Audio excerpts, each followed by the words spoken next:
Assalamualaikum warahmatullahi wabarakatuh. Apa kabar teman-teman semuanya? Semoga dalam keadaan baik. Dalam pertemuan kali ini saya akan menyampaikan materi tentang pembagian hadis dari segi kualitas, yaitu hadis sahih, hadis hasan, dan hadis dhaif. Kita masuk ke materi yang pertama, yaitu hadis sahih. Hadis sahih secara bahasa artinya sehat. Secara istilah, hadis sahih adalah hadis yang sanadnya bersambung dari permulaan sampai akhir disampaikan oleh orang-orang yang adil, dhabit, tidak ada syadz dan tidak ada ilat. Ada 5 syarat hadis sahih. Yang pertama, sanadnya bersambung. Yang dimaksud dengan sanadnya bersambung ialah bahwa tiap-tiap perawi dalam sanad hadis menerima riwayat hadis dari perawi terdekat sebelumnya. Keadaan itu berlangsung seperti itu sampai akhir sanad dari hadis tersebut. Yang kedua, diriwayatkan oleh perawi yang adil.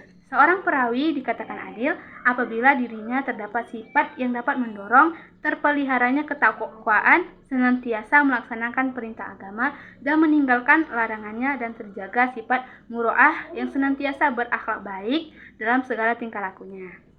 Yang ketiga, dhabit, kuat ingatan. Itu adalah perawi yang baik hafalannya, tidak pelupa, tidak banyak ragu, dan tidak banyak tersalah, sehingga ia dapat mengingat dengan sempurna hadis-hadis yang diterima dan diriwayatkannya. Yang keempat, tidak ada syadz.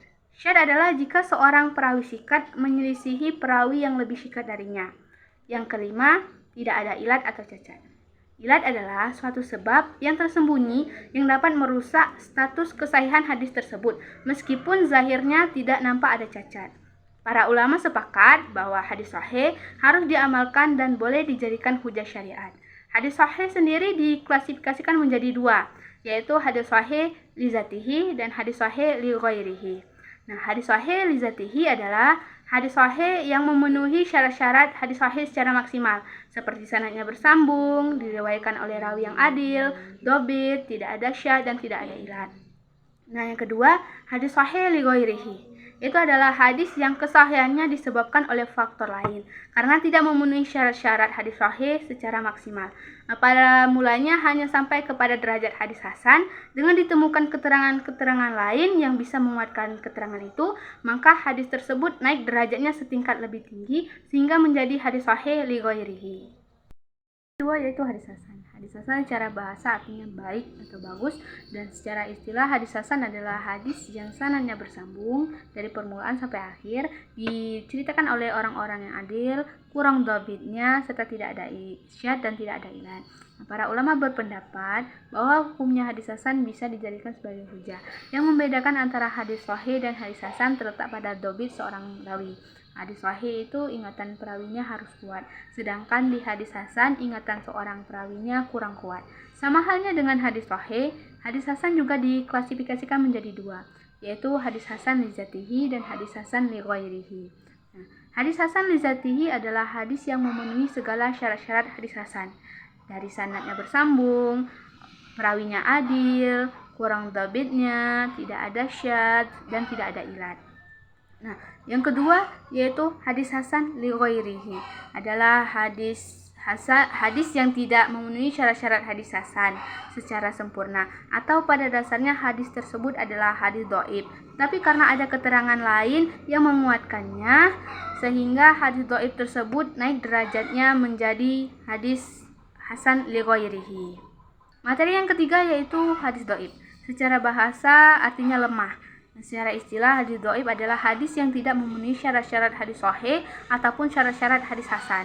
Nah, hadis dhaif dibagi menjadi 2, yaitu dhaif karena gugur perawinya.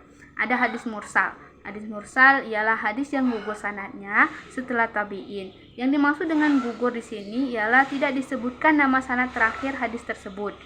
Nah, lalu ada hadis muqati, hadis yang pada sanadnya terdapat seorang perawi yang gugur, atau pada sanadnya diletakkan nama seseorang yang tidak dikenal. Lalu ada hadis mudhal, hadis yang gugur 2 orang perawi atau lebih secara berturut-turut, baik gugurnya itu di antara sahabat dengan tabi'in atau 2 orang sebelumnya.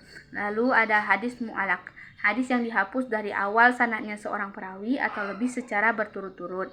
Lalu dhaif karena cacat pada matannya atau rawinya. Itu ada hadis maudhu, yaitu hadis yang dibuat oleh orang-orang pendusta yang kemudian ia mengatakan bahwasannya itu adalah hadis Nabi SAW. Ada hadis munkar, Ada hadis mu'alal, hadis mudraj, hadis maqlub, dan hadis syadz. Bagaimana hukum mengamalkan hadis dhaif? Ada 3 pendapat mengatakan. Yang pertama, dia mengatakan bahwasanya hadis dhaif tidak bisa diamalkan secara mutlak, baik mengenai keutamaan amalan maupun hukum. Pendapat kedua mengatakan hadis dhaif bisa diamalkan secara mutlak. Nah, mereka berpendapat bahwa hadis dhaif lebih kuat daripada pendapat seseorang. Pendapat yang ketiga mengatakan bahwasanya hadis dhaif bisa diamalkan dalam masalah amalan bila memenuhi 3 syarat. Yang pertama, dhaifnya tidak terlalu dhaif. Artinya perawi tersebut bukanlah seorang pendusta atau yang tertuduh dusta. Yang kedua, hadis dhaif tersebut masuk dalam cakupan hadis pokok yang bisa diamalkan. Dan yang terakhir, ketika mengamalkannya, kita tidak meyakini bahwa hadis tersebut berstatus kuat, tetapi hanya sekedar berhati-hati saja. Nah, pendapat ketiga inilah yang paling kuat dan dipilih. Karena hadis dhaif bisa kita amalkan ketika ia memenuhi ketiga syarat ini. Oke, inilah materi yang bisa saya sampaikan. Semoga dapat dipahami dan bermanfaat untuk kita semua. Apabila ada kata-kata yang salah, saya mohon maaf. Saya ucapkan terima kasih dan saya akhiri. Wabillahi taufiq wal hidayah. Wassalamualaikum warahmatullahi wabarakatuh. Straight up from nothing we go.